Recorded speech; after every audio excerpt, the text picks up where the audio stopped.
Better when I started. Can you hear me now? Okay.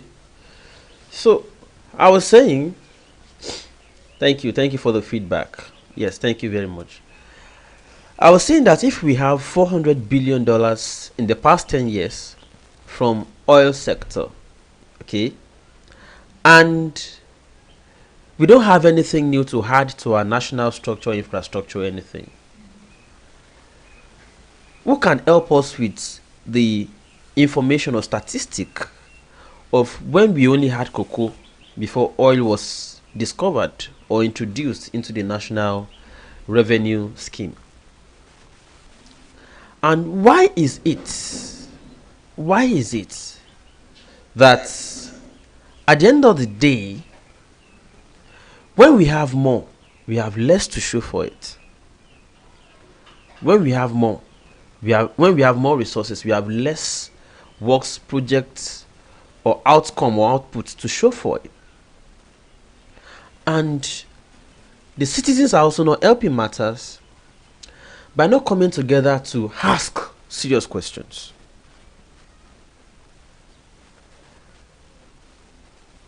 So I'm going to want to ask Nigerians to, even though we are looking for some El Dorado somewhere, start, at least while we are still here, start holding these people to task. Now you understand why if you hold a rally,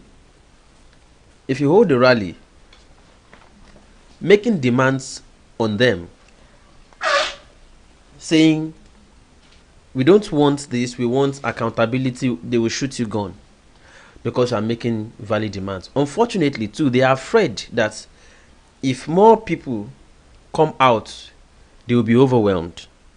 So they are trying to distract people, to divide the agitations and all that, to give us some phantom, dream to be nothing, while they continue to increase their flamboyant lifestyle and all that. We are supposed to be asking questions. Where are these funds? When we add OAU, most of the academic institutions, tertiary institutions we have in the country today, are products of the money, the little money we had or revenue we had before oil. And you would only expect that introducing oil revenue to it is supposed to jack performances up for the government to build more institutions and more infrastructure. However, the more resources we have, the less we have to show for it. And we all also know that it is not one particular tribe responsible for this. It is only the tribe of the oppressors. Of course, you know what I'm talking about. They are spread across all ethnics. Okay, but the important tribes is only the tribe of the oppressors. The ruling elites are the ruling ethnic. Well, that is what I found this morning on Tribune. And I said, okay, let's ask a question. What do we have to show for this? But instead, we are borrowing more loans. The more we have, the more loans we take, and the less we have to show for it. Instead, what we have ever had to show for anything is how much of wealth we can flaunt at parties, or how much of wealth we can show at, who can spray was you more. You see? And you want to make me believe that it is Fulani that is wasting our fund at party at Owambe. I'm not saying they don't have, all of them have their own, right? But I'm saying, can we also start engaging and start asking critical questions? Even because at the moment, I still carry Nigerian passports, even though I'm either a Biafran hopeful or an Oduduwa hopeful. At the moment, I still carry Nigerian passport, and I should not be taken for a ride even while I'm still here now. And I spend in Naira. I don't have Oduduwa currency for now to spend. It's not even recognized. Even the fellow agitators for Oduduwa Republic, if there's a specimen for as Oduduwa note right now, or Biafran note right now, If I use it to pay you, you will not give me the goods because it's not yet recognized. So that means we are still binded by our current reality. And we should continue to still engage even while we are hopeful for something. So I'm saying this because I have read some comments by those who believe that anytime you are fighting against, incompetence, corruption of government, they'll say, oh, you are fighting for one Nigeria. They will say, oh, those are the comrades for one Nigeria. Nobody, whenever they are asking for their rights, is insisting that the contraption I ever constituted right now must remain. No, but that's not what they are putting in the placards now. What they are saying is that even while we are here, Ejo, why should I not be able to feed 3 square meal? Why should I not be able to? So you want to give me a hope and suspend it till, even if we don't get the republic in another 20 years, and of course, if we get it even today, we'll still have a lot of things to contend with before we get our balance. Only God knows how many decades that will take, or centuries, before we get the balance in our new intellectual masturbation, in our new phantom republics. I'm not saying it's not realizable. Of course, there's nothing you pursue that you don't get. But you look at the one that is easier to get yourself organized first. We are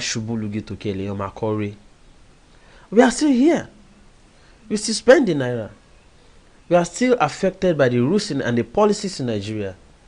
And so we cannot keep quiet. If this news means anything to us, for instance, all of us, majority of us, start talking about this. They know that people are conscious. But the moment we keep giving them impression that we don't care, some phantom republic is coming for us somewhere in future. So whatever you like to do. Then it gives us off as people who are savage, barbaric, who don't know the meaning of what they are doing, and so they are happy. Not like I promised I don't know, I keep doing it, but I already promised myself I'll stop talking about this thing. But each time it beats me, and somehow I just look at it like, okay, let's just maybe still talk about it a little more, maybe in another way, so that I don't feel I'm attacking something or a cause. I'm not attacking any cause. Of course, it's a right, but it's also a right to survive effectively even while you are still in Nigeria. Buhari says we will bring criminals and secessionists to book. And when Buhari makes such promise, you know what it means. Buhari is not promising. His promises fail when it concerns bandits or kidnappers. Okay, Buhari's promises are not effective when it concerns his brothers. They are not effective when it concerns his kinsmen, when it concerns herdsmen, kinsmen and herdsmen. But it's effective when it concerns people who are demanding for their rights. When they did Operation Python dance in the East, we all saw some gory images, some depictions that were not too good, And we all also saw how they invaded Nnamdi Kanu's residence and pushed the man out of the country, killing, as we heard, many. It will be effective when he wants to clamp down on people who are only demanding for good living and good governance. It will be effective. So, in this New Telegraph front page story, it says he will bring criminals. The criminals, he said there, he did not specify, but then he went on to now specify secessionists to book. Then he says agitators, separatist groups are threatening peace. Okay, I am not sure Buhari saw videos from Igongon where bandits are attacking people in different. I'm not sure he saw that of Ibarapa. I'm also not sure Buhari saw or is aware that when police joint task force could not bring dreaded Wakili to book, it took APC men to go and do it, and that they had to arrest the men who carried out the operation. Okay. If Buhari is aware, I am not sure he's aware. I'm trying to use the excuse or the language of APC loyalists now. I'm not sure he's aware that that is a crime for somebody to be terrorizing the whole community, and even police will not be able to touch him. So, if Buhari is aware of anything, is he aware that when you say crime, when you say crime, that you want to hold criminals, you want to bring them to book, that herdsmen who are kidnapping and invading people's villages is crime. But secession would be the crime. Asking for workers to be well paid, that lawmakers should bring down their own salaries because they are not doing the work. It is Nigerian workers who are doing the work, like Shorel was demanding in his 5 demands, would be the crime. That would be felony. But kidnapping, banditry would not be felony, would not be crime. Okay? Now, somebody is making a statement very clearly to us here that he does not care about welfare of people, security of lives and properties. He cares about only one thing, and that is regime security. Do not forget that the orientation is coming from the background of a former military dictator who the likes of Okorocha, Atiku and Tinubu packaged for us as a democrat, a changed democrat. Okay? And then here we are.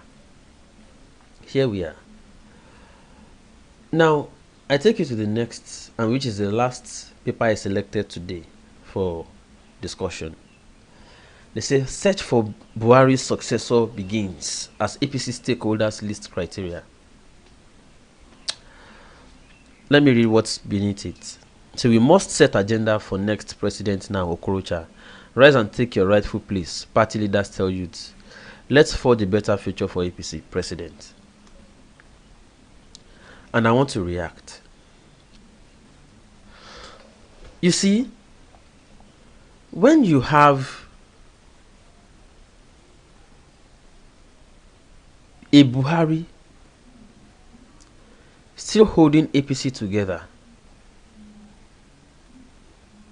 okay, and the Tinubus are being wooed by the Yorubas to say this guy will not give you ticket. And how did they know? And how did we all suspect this?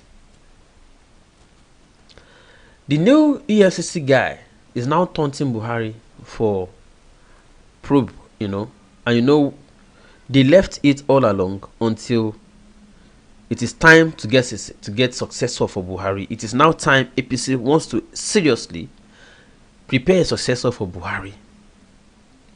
It is at the same time, not coincidence, a plan that they want to walk up to Tinubu and probe him. Anytime they like to probe Tinubu, it's still under law.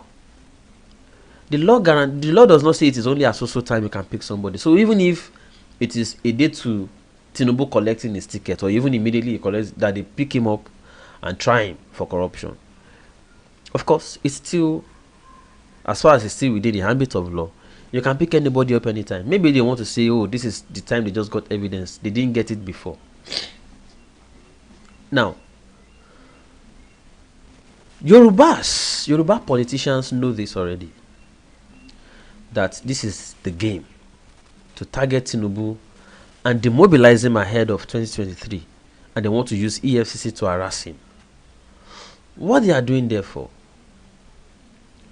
is to say, okay, if you are aware already Southwest governors in some ways are already supporting the agitation. That in case this doesn't happen, in case we don't get the ticket to come to the south, or is not in our favor, this is where we should do, the drum we should be beating, so that we can say, okay, we want to stand for our own people too. But they can't come out fully yet. We all know the undertone up to this decision game, which is why Buhari said he's going to treat them like criminals. That said, it has become important yet again that young people, Nigerians, figure a way to influence completely how the ballot works. We need to really flood the political institutions and systems. We need to storm it so much. We need to storm it so much that they have no other volume or quantum of people to use than from the flood of people. If we can influence the decisions in these parties. But I'm also aware that we'll still have to face our politicians, which agitators are trying to shy away from. Most of the people in APC, if you followed the last primary in Lagos, you saw the reactions. Tinubu still imposes, even when young people are trying to come in. He still imposes on them, and they like, no, we voted this person. The other person was not even in the list of contestants. You just brought somebody out and announced us. So why waste our efforts? So when somebody like Showore is saying we need a revolution, all the same, he's not just saying it. He's saying it because he knows how all these things are inside. And when the agitators for Oduduwa and Biafra also say no, we have to micromanage the country, they are also right. The country has been so misgoverned, so much so that any proposal you have, you are right. The country failed so much that every answer is an answer. Now, there are no right or wrong answers. We only have to look for a way to manage all of these things together. Excuse me. I've catarrh this morning. So, if you say, yay, let us have a revolution, you are right. If you say, let us break the country, you are right. Because apparently, corruption is the bedrock of all these things. It's the foundation for all these cravings.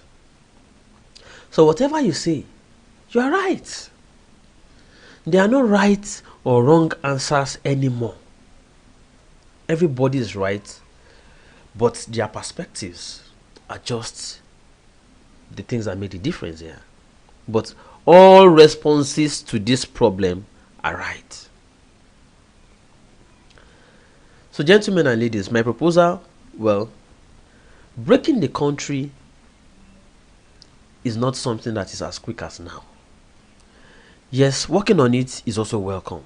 That we can start working on it, like building the templates, increasing the tone for the agitation and all that. Not a bad idea, but we all know it's not going to be as quick as now.